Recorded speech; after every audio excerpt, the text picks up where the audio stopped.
जैसे कि आप सभी जानते हैं, सच की हमेशा जीत होती है और हमारी एक छोटी सी प्रयास आप तक बड़ी खबर पहुंचाती है। तो स्वागत करते हैं आप सभी का STS न्यूज़ चैनल पर। आगे बढ़ने से पहले आप इस वीडियो को लाइक और चैनल को सब्सक्राइब जरूर कर ले और साथ में बेल आइकन भी प्रेस कर ले। चलिए बढ़ते हैं खबरों की ओर। और आप किस राज्य शहर से न्यूज को देख रहे हैं, कमेंट में जरूर लिखिए। चुनाव रणनीतिकार प्रशांत किशोर कांग्रेस में शामिल नहीं होंगे। कांग्रेस प्रवक्ता रणदीप सुरजेवाला ने मंगलवार को ट्वीट कर जानकारी दी। कांग्रेस अध्यक्ष सोनिया गांधी ने उन्हें पार्टी में शामिल होने का न्योता दिया था। कांग्रेस में प्रशांत किशोर को शामिल करने को लेकर अंतर्विरोध पहले ही नजर आ रहा था और आज इस पर असमंजस खत्म हो गया। हालांकि इंडियन पॉलिटिकल एक्शन कमेटी का तेलंगाना राष्ट्र समिति के साथ किया गया गठजोड़ भी दोनों के बीच वार्ता टूटने की अहम वजह माना जा रहा है। खबरों के मुताबिक प्रशांत किशोर ने स्वयं ये घोषणा की है कि वो कांग्रेस में शामिल नहीं होंगे। हालांकि उन्होंने इसकी कोई तात्कालिक वजह नहीं बताई है। गुजरात के विधायक जिग्नेश मेवानी को 5 दिन की पुलिस कस्टडी में भेज दिया गया है। मंगलवार को जिग्नेश मेवानी को असम पुलिस ने महिला पुलिसकर्मी द्वारा एस्कॉर्ट करने के दौरान छेड़छाड़ और गाली देने से जुड़े मामले पर पेश किया गया है। जिग्नेश मेवानी पर लगे आरोपों की सुनवाई करते हुए बारपेटा CGM कोर्ट ने उनकी जमानत याचिका को खारिज कर दिया। साथ ही कोर्ट ने मेवानी को 5 दिन की पुलिस कस्टडी में भेजने का आदेश सुनाया। बता दें कि प्रधानमंत्री नरेंद्र मोदी के खिलाफ विवादित ट्वीट करने को लेकर कोर्ट ने सोमवार को ही जिग्नेश मेवानी को जमानत दी थी। महाराष्ट्र में चल रहे हनुमान चालीसा और अजान को लेकर विवाद से लेकर जहांगीरपुरी हिंसा तक सियासी संग्राम छिड़ा है। दूसरी तरफ गृह मंत्री अमित शाह से लेकर यूपी के डिप्टी CM केशव प्रसाद मौर्य ने यूनिफॉर्म सिविल कोड को लेकर बयान दिए हैं। इन सब के बीच मसे घमासान को लेकर असदुद्दीन ओवैसी ने आज तक से बात की। आज तक से बात करते हुए MIM के प्रमुख असदुद्दीन ओवैसी ने कहा है कि बीजेपी राजनीतिक फायदे के लिए कर रही है। उन्होंने कहा है कि बीजेपी के जब मुख्यमंत्री थे तब उनको ये याद नहीं आया। अब रमजान का महीना भी हमें सुकून से मनाने नहीं देना चाह रहे हैं। रमजान के महीने में इस मसले को उठाया जा रहा है। ये दो भाइयों का झगड़ा है। बीजेपी और शिवसेना में कौन बड़ा हनुमान भक्त है, इस बात की लड़ाई है। इस सवाल पर ओवैसी ने कहा है कि जब दोनों दलों की सरकारें थी तब तो इनके मुंह में लड्डू थे। महाराष्ट्र में माहौल खराब करने की कोशिश की जा रही है। नींबू के दाम इन दिनों आसमान छू रहा है, ये तो सबको पता है। लेकिन क्या आप ये जानते हैं कि चंडीगढ़ में नींबू खरीदने के लोगों ने बैंक लॉकरों से अपने जेवरात तक निकाल लिए हैं। इतना ही नहीं, लोग अपने संपत्ति के कागजातों के बदले भी नींबू और पेट्रोल खरीद रहे हैं। आपको यह सुनकर थोड़ा झटका जरूर लगा होगा, लेकिन ये सब सच में नहीं हुआ, बल्कि बढ़ती महंगाई के विरोध में प्रदर्शन के दौरान किया गया। यह अनोखा प्रदर्शन कॉमेडियन जसपाल भट्टी के नॉनसेंस क्लब ने शुरू किया है, जिससे आप सामानों के एक्सचेंज पर नींबू दिया गया है। दरअसल नींबू की बढ़ती महंगाई कीमत को देखकर जसपाल भट्टी के नॉनसेंस क्लब ने बाकायदा चंडीगढ़ में नींबू एक्सचेंज योजना शुरू की है। देश के कई राज्यों में बिजली की मांग रिकॉर्ड स्तर होने से बिजली संकट गहराता जा रहा है। राजधानी दिल्ली समेत 11 राज्यों में अब तक के सबसे उच्च स्तर पर है। देश के 4 राज्यों में फिलहाल 8 से 10 दिन का कोयला ही मौजूद है, जबकि अन्य 8 राज्यों के थर्मल पावर प्लांट में कोयले का स्टॉक बहुत गंभीर स्तर पर पहुंच गया है। जानकारी के अनुसार 10 अप्रैल से ही पावर प्लांट में कोयले की कमी हो रही है। 10 दिन में लगातार 6000 मेगावाट बिजली की कटौती हो रही। इससे राजस्थान, उत्तर प्रदेश, पंजाब, हरियाणा, बिहार, उत्तराखंड और आंध्र प्रदेश सबसे ज्यादा प्रभावित हो रहा है। इसमें भयंकर गर्मी के पूर्वानुमान सभी औद्योगिक इकाइयों के कोविड पूर्व स्तर पर लौटने और कोयले की स्थिति देखकर कम से कम 15 राज्यों में बिजली संकट की आशंका जताई जा रही है। राष्ट्रपति के चुनाव में लोकसभा, राज्यसभा के सभी सांसद और सभी राज्यों के विधायक वोट डालते हैं। इन सभी के वोट की अहमियत यानी कि वैल्यू अलग अलग होती है। यहाँ तक कि अलग अलग राज्य के विधायक के वोट की वैल्यू भी अलग होती है। एक सांसद की वोट की कीमत 708 होती है, वहीं विधायकों के वोट की वैल्यू उस राज्य की आबादी और सीटों की संख्या पर निर्भर होती है। जी हाँ, आपको बता दें कि यहाँ पर आने वाले 25 जुलाई को देश को नए राष्ट्रपति मिल जाएगा। मौजूदा राष्ट्रपति रामनाथ कोविंद का कार्यकाल 25 जुलाई को पूरा हो रहा है और नए राष्ट्रपति के चुनाव को लेकर सियासी गलियारों में हलचल भी तेज हो गई है।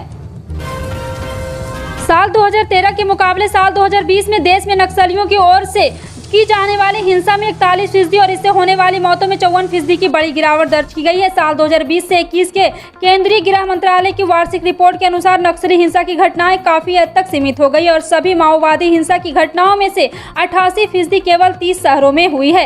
रिपोर्ट के अनुसार साल 2020 में 9 राज्यों में 53 जिलों के 226 पुलिस थानों से नक्सली हिंसा की रिपोर्ट सामने आई थी। स्पेस एक्स और टेस्ला के सीईओ एलन मस्क के पास जल्द ही ट्विटर की कमान होगी। मस्क की ओर से लगाई गई करीब 44 अरब डॉलर की अधिग्रहण बोली को ट्विटर के बोर्ड ने मंजूरी दे दी है, जिसके बाद वो इस सोशल मीडिया प्लेटफॉर्म के मालिक बनने के बेहद करीब आ गए हैं। यह सौदा इस साल पूरे होने की उम्मीद है, लेकिन इसके लिए अभी शेयरधारकों और अमेरिकी रेगुलेटर की मंजूरी लेना बाकी है। मस्क ने 14 अप्रैल को ट्विटर को खरीदने की पेशकश की थी। मस्क ने कहा वह ट्विटर को इसलिए खरीदना चाहते क्योंकि उन्हें नहीं लगता कि यह स्वतंत्र अभिव्यक्ति के मंच के रूप में अपनी क्षमता पर खरा उतर पा रहा है। सुप्रीम कोर्ट में जम्मू कश्मीर से आर्टिकल 370 निरस्त किए जाने के खिलाफ याचिकाओं पर सुनवाई हो सकती है। आपको बता दें कि आर्टिकल 370 हटाने के सरकार के फैसले को चुनौती देने वाली याचिका पर जल्द सुनवाई की मांग की गई है और इस पर भारत के चीफ जस्टिस एनवी रमन्ना ने कहा है कि वो 370 से जुड़ी याचिकाओं पर सुनवाई के लिए जुलाई में 5 जजों की बेंच का गठन करने की कोशिश करेंगे। ओडिशा भीषण गर्मी की चपेट में है। तापमान काफी चढ़ा हुआ है। गर्मी और लू से लोगों की हालत खराब है। स्कूली बच्चों पर गर्मी और लू का काफी असर पड़ रहा है। इस बीच सरकार ने बड़ा फैसला लेते हुए राज्य के स्कूलों को 5 दिनों के लिए बंद कर दिया है। ओडिशा सरकार की ओर से जारी दिशा निर्देश में साफ तौर से कहा गया है कि राज्य में लू की स्थिति को देखते हुए राज्य के सभी स्कूल 26 अप्रैल से 30 अप्रैल तक 5 दिनों के लिए बंद रहेंगे। इसमें राज्य के सभी सरकारी और प्राइवेट स्कूल भी शामिल है। यह जानकारी प्रदेश के स्कूल एवं जन शिक्षा विभाग ने दी है। खगोल शास्त्री देवी प्रसाद दुआरी ने कहा कि 30 अप्रैल को आंशिक सूर्य ग्रहण और 16 मई को पूर्ण चंद्र ग्रहण, लेकिन शहर और इसके पड़ोस में दोनों में से कोई भी खगोलीय घटना नहीं दिखाई देगी। उन्होंने कहा कि शहर में अगला आंशिक सूर्य ग्रहण 25 अक्टूबर को और आंशिक चंद्र ग्रहण 8 नवंबर को होगा। आपको बता दें कि एमपी बिरला तारामंडल के पूर्व निदेशक दुआरी ने कहा कि 30 अप्रैल का आंशिक सूर्य ग्रहण दक्षिणी अमेरिका के दक्षिण और दक्षिणी पश्चिमी हिस्से प्रशांत अटलांटिक महासागर और अटलांटिका के अधिकांश भूभाग से देखा जा सकेगा।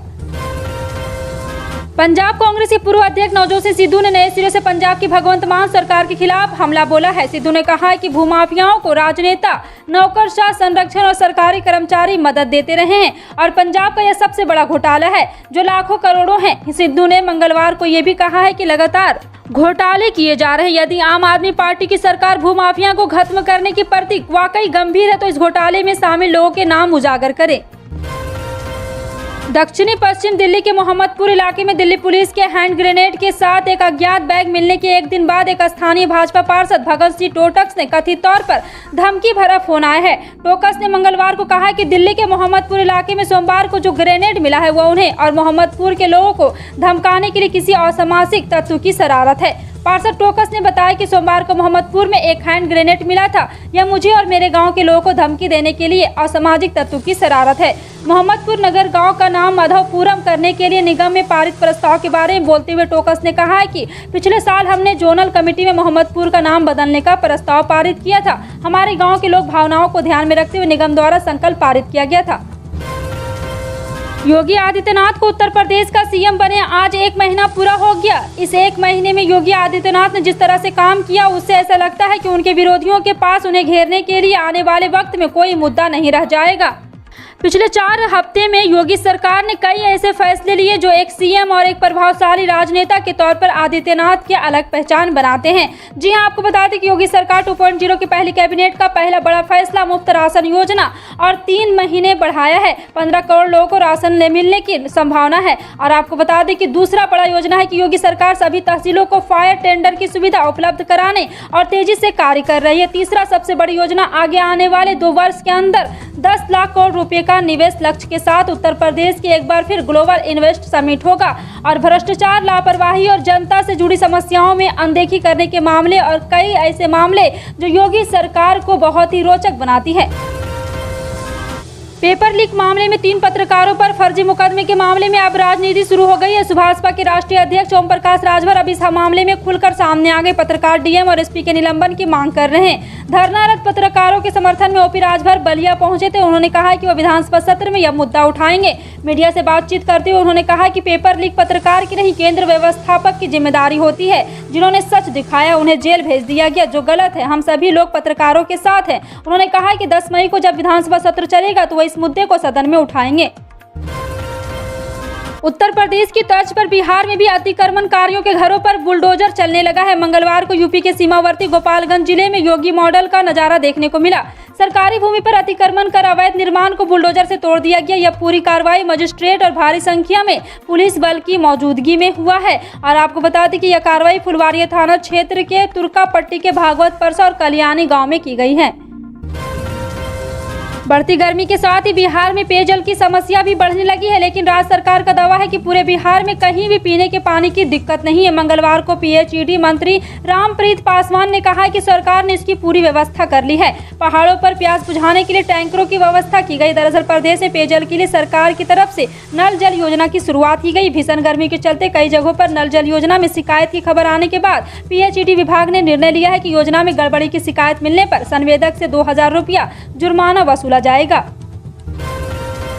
रूस यूक्रेन युद्ध के 61वें दिन हो चुके हैं और यूक्रेन ये लड़ाई किसके दम पर लड़ रहा है ये पूरी दुनिया जानती है। लेकिन आज लवीव से जो खबर आई वो बता रही कि पुतिन अब नाटो की सप्लाई लाइन को सीधा हिट करने लगी है। लवीव के आसपास आज रूस के 5 मिसाइलें गिरी। इसके बाद खौफ का आलम यह है कि यूक्रेन की सेना ने लवीव में एयर डिफेंस सिस्टम को एक्टिवेट कर दिया है। पूरे इलाके में एंटी एयरक्राफ्ट डिफेंस सिस्टम को भी अलर्ट किया गया है। यानी लवीव अब हमला करने के लिए भी तैयार है और हमला होने पर रशियन मिसाइल या फाइटर मार गिराने के लिए भी तैयार है। महंगाई के मोर्चे पर आम लोगों के लिए आज भी राहत भरी खबर है। सरकारी तेल कंपनियों ने सोमवार 26 अप्रैल के लिए भी पेट्रोल डीजल के दाम जारी कर दिए हैं। जी हां, आपको बता दें कि तेल कंपनियों ने लगातार 20वें दिन आम लोगों को राहत देते हुए पेट्रोल और डीजल के दाम में कोई बढ़ोतरी नहीं की। इससे पहले तेल कंपनियों ने 6 अप्रैल को पेट्रोल डीजल की कीमत में 80 पैसे प्रति लीटर की बढ़ोतरी की गई। दरअसल 22 मार्च से पेट्रोल डीजल के दाम में शुरू हुई बढ़ोतरी इसकी कीमत में 14 बार वृद्धि करने के बाद बंद हुई है। पिछले 14 बार की बढ़ोतरी में पेट्रोल डीजल 10 रुपये महंगे हो चुके हैं। बिहार की सियासत में नीतीश सरकार के मंत्रिमंडल विस्तार की चर्चा ने फिर जोर पकड़ ली है। विकासशील इंसान पार्टी के प्रमुख मुकेश साहनी के मंत्रिमंडल से बाहर होने के बाद उनकी खाली हुई सीट के साथ साथ मंत्रिपरिषद में जल्द फेरबदल होने की संभावना जताई जा रही है। उप मुख्यमंत्री तारकिशोर प्रसाद ने यह स्पष्ट किया है कि मंत्रिमंडल विस्तार कब और कैसे होगा। न्यूज 18 से बातचीत में तारकिशोर प्रसाद ने कहा है कि राष्ट्रीय नेतृत्व से मंत्रिमंडल विस्तार को लेकर बातचीत की जा रही है। फिलहाल आपका इन सभी खबरों पर क्या कहना है कमेंट सेक्शन में टाइप करके जरूर बताएं। पल पल की अपडेट जानने के लिए जुड़े रहें आप अपने NTS न्यूज चैनल से। मिलते हैं अगली बड़ी खबर में, तब तक के लिए जय हिंद।